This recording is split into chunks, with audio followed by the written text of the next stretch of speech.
Assalamualaikum. Today we will learn how to create and configure mailbox databases in command mode.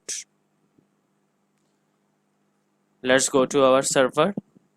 In our previous video, we have learned how to create and configure mailbox databases in graphical mode. Database 01 that we created in our previous video. Now we will use a simple command to create a database. Let's open the command. Here is the command. Our database name is dv02.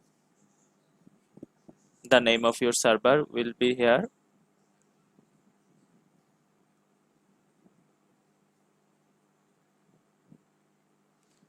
Just copy the command. You have to paste it into Exchange management shell.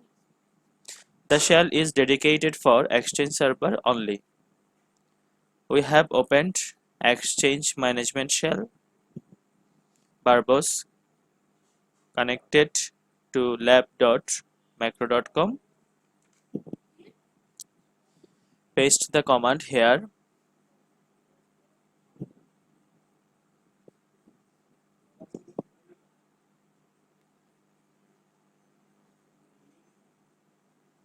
Something error. Let's change the database name to dv03.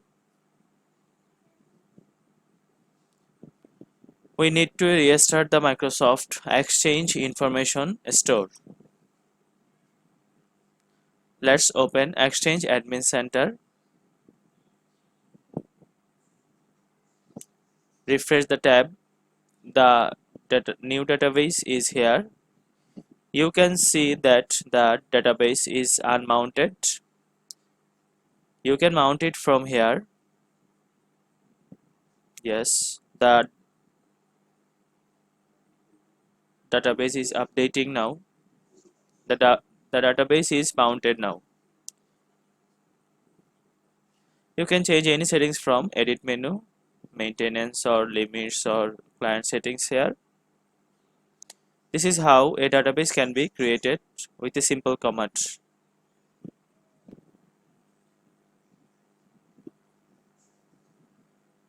Thank you all for being with us.